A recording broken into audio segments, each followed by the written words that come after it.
This is John Isner here from the Nothing Major podcast on the Bleacher Report set here at beautiful Roland-Garros. And our first guest today is the big man, the big American, Reilly Opelka. Reilly, before we start, congratulations, your first round win. Before we talk about the actual match, I want to talk about the hospital that you had on your left knee specifically. Can you tell us what's going on and why that wrap is so big? I've seen you with a lot of tape jobs on your knee, first of all. Not that big. I would have some, but yeah, not like that. Okay, not much difference. But okay. I have like a little sprain action that I've been nursing the last week or so, or 5 days. And I the first time doing this tape job was today, this morning, because it hadn't gotten much better. And then, when I first saw it, I was shocked. I was like, oh my God, this looks ridiculous.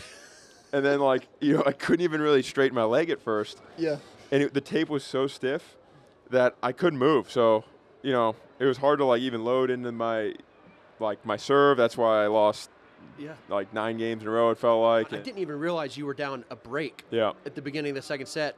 A lot of people were thinking you were just coming here to take the prize money and get back on the flight and go back home to the United States. But you did, obviously, to your credit, you turned this around. Is that because the tape job finally loosened up and you were able to move? Yeah, that's pretty much what happened. Yeah, okay. Yeah, it was so stiff. It was just really hard to load into my serve. And then once you land, you got to get back quick or be springy, and I just lost that. Okay. And I was thinking about it. When it's that serious of a tape job, all you're thinking about is you're not moving the same. And I just, it's pretty noticeable, and definitely noticeable for me. And then once it loosened up, it felt really good. To your credit, you turned this match around, down 6-1, 1-0. What do you think about your level today, especially after the first set? Yeah, I hadn't really practiced much before this either, and so I wasn't moving well, and I wasn't feeling the ball well. It was a little windy out there.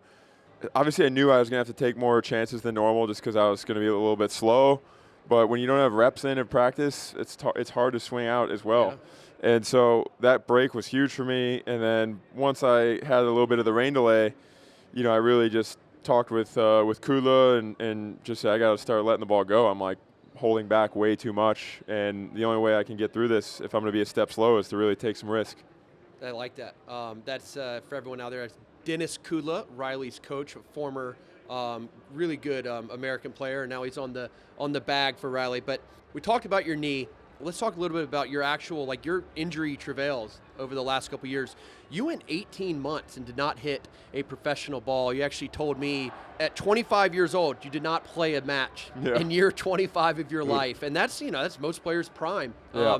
You were out for so long, as I well know and as tennis fans well know. What was that like mentally for you? And did you at some point think you might not ever get back to this level? Yeah, I really was questioning that. The wrist surgery was what got me. The hip was pretty easy going, but the wrist was just brutal. It still is a daily thing. Some days I wake up and this thing's a little bit swollen. It just lost a lot of motion. And once you're immobilized, I was in a cast for 7 months of it. You lose so much mobility. You're just never the same. So I had three surgeries total, 2 on the right wrist. One of them can be a death sentence, so I'm lucky that I'm even back. And then the rest of it's just been trying to, because of that issue with the wrist and not getting range of motion back, I've had to tweak a lot of technique on my serve to avoid pain and discomfort.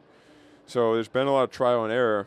Even as recent as last week, we've been dealing with some things, looking at my mechanics on my serve to try to find a way to make it more efficient so I'm not breaking down in other parts of my body.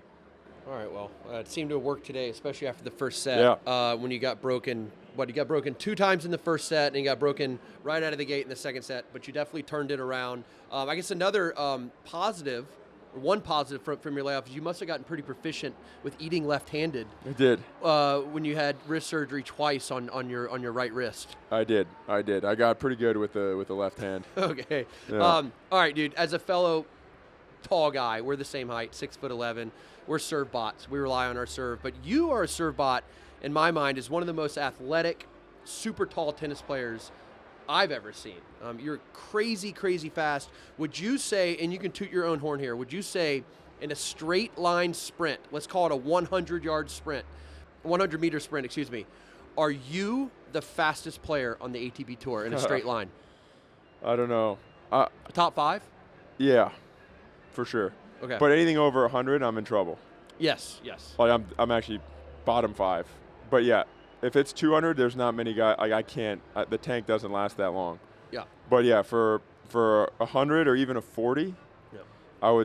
I think a 40 I could be pretty good as well, like top 10. I would agree. But so if you're lined up, yourself and your good buddies, Tommy Paul, and Taylor Fritz, who's coming out in first place? Yeah, I clean up on that one. You clean up, and Taylor's last? Yeah. Yeah.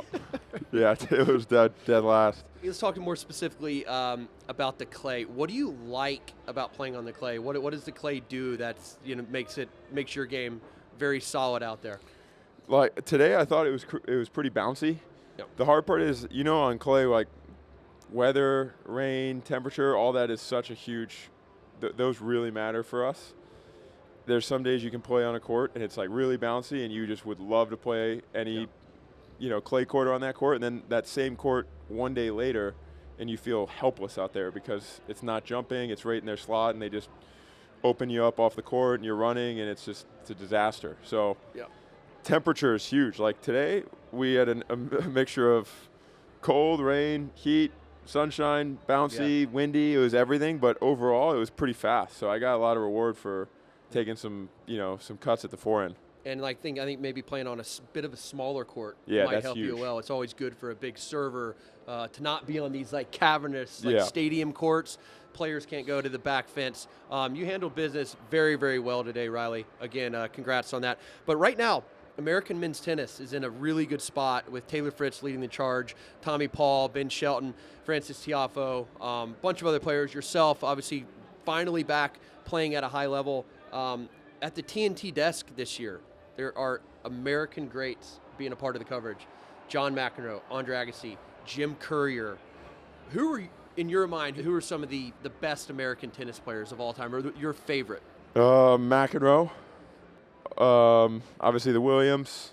I mean, I think I'd put you in that list of. I appreciate that, but thank you. Consistency for a very long period of time. I always bring up the top 20, 10 years in a row stat. Pretty good. I loved watching Blake when I was a kid, just because he was so. You felt like he could beat anyone.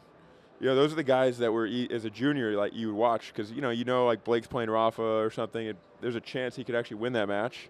So I really like watching him. Courier was unbelievable. Yeah.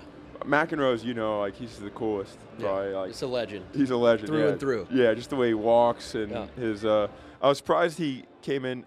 I mean, I get it. Agassi's obviously Agassi, but I thought McEnroe was probably going to win the Aura bracket on Nothing Major. Yes, that's right. We did have the Aura bracket, and the finals was Agassi versus McEnroe, but our fans voted that Andre Agassi has the most Aura of all time on the men's side. You know what I think it was? I think the picture you guys chose for Andre on the voting pretty legendary. Was pretty legendary. Yeah, the hair and the jean shorts and everything. Yes, I think if you change the picture, but I'm not trying to take anything away from Andre. Yeah, no. But it would have been closer. I agree. It should have been closer. I was a little disappointed in some of the voting that went on in that tournament. But speaking of legends, Rafa Nadal just had his ceremony right beside us on Court Philippe Chatrier right here. Do you have any good Nadal stories? How many times have you ever played him? Were you a fan of his growing up? And just what do you think about his overall impact? I think probably just specifically at this tournament. I think for viewers and Bleacher Report fans, try to put into context how ridiculously amazing 14 Grand Slams at one tournament is. Yeah, it's insane. I played him twice. I dressed up as him for Halloween once when I was I didn't know that. 10 years old. I don't want to give you the picture because I look ridiculous. Yep, okay. It's insane how bad You were probably taller than him at 10. Yeah. And, but yeah, I think Rafa, you heard guys talk about Sampras probably back in the day, and they're like, this record's going to hold for decades, similar to Kareem Abdul-Jabbar is the score, the leading scorer. And just the next generation after in tennis, Rafa breaks it in one tournament, or ties Sampras's record that everyone said it was going to hold in one tournament. I think even obviously in basketball, no one thought anyone would break the scoring record of Kareem, and LeBron did it.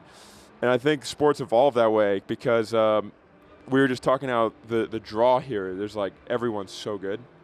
There's no freebies. You remember kind of back in probably earlier days when you were on tour, there were some guys where you knew it was like a good draw. Here, I feel like right now it's like the depth is insane.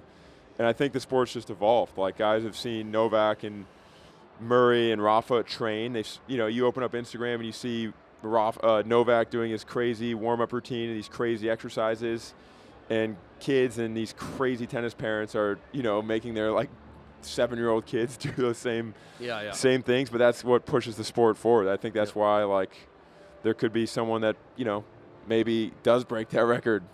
Okay, well, so we know how crazy 14 Roland-Garros titles is. Do you think there's anyone in today's game, I'm probably specifically talking about Carlos Alcaraz, do you think he could, this is lofty, obviously, do you think he could get to double-digit French Open wins? Yeah. Okay. Yeah. Right. Yeah, I think he could. All right, well, that's... Or double-digit Wimbledon wins. For sure. Yeah. But I just think 14, I don't know, I would say no to Carlos Alcaraz getting to 10 French Open wins. I think he'll get to 20 overall Grand Slam wins at some point. Yeah, Carlos is so young still. I know. I mean, just turned 22. It's crazy. But the thing is, if he like misses this year, and say he doesn't win, his chances of that happening go down like massive. Like if you're turning 24 years old with only 2 French Opens, you're probably not going to get 10 of them by the time you retire. That's it. Well, Rafa never ever lost at this tournament. It was quite absurd. Reilly, I got one more for you. What do you think your odds are of winning the French Open title are this year? Oh God. Let's hear it.